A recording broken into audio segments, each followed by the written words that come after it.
name is Isaac Luttenberg, and this is the story of my life as a Holocaust survivor. I was 15 when it happened, but before that we were a happy family. I had a dad, mom, and little sister. We were a Jewish family, and because of that, we were moved to the ghettos. This meant that me, my family, and all my friends moved to these sad-looking homes the Germans called ghettos. The ghettos smelled terrible from all the trash and death that was around. Not only were we forced into these houses, but we had to wear a yellow Star of David on our arm to identify that we were Jewish. Even though it was itchy, my mother told me not to take it off because she was afraid I would get shot if I did. Before we knew it, we were put into small kettle cars where we were packed like sardines. Some people were claustrophobic and hyperventilating because they were afraid of dying in here with a bunch of strangers. Some people actually went insane because we were stuck in the same cattle car. Day and night passed, and all we could think of was what's going to happen to us. We didn't have time to think of where we were going because by the time we arrived, we were separated into two different lines, men in one and women and children in the other.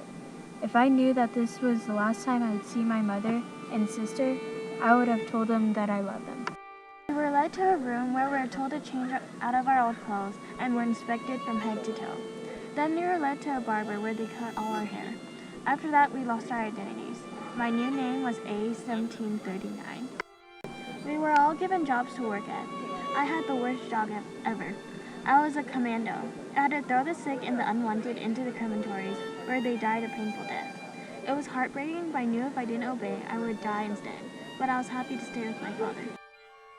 After working, we would return to our blocks where we would sleep in our wooden stuffed beds. Even though it was cold outside, it was okay at night because we were so packed tightly next to each other that we could keep one another warm. Every day was cold and snowy. I would get beaten by the SS officers constantly for doing the wrong thing. I would also feel weak because we were only given small portions of bread and soup. It was nothing compared to what I ate at home before. At home, we didn't have to endure the cold weather. Days passed by as a blur and war continued. So we had to evacuate one day because the SS thought we were going to be found by the Russians. We ran in the cold snow. If someone slowed down, they were shot on the spot. The fear of death pushed us to keep going. But as I was running, I lost sight of my father. We stopped at an empty village where they decided it was okay to let us rest. I was tired and hungry.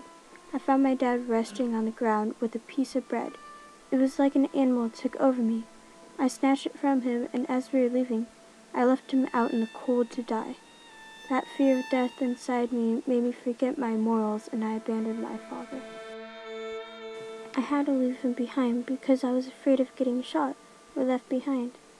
As I ran away from him, I didn't realize the beast that was within me.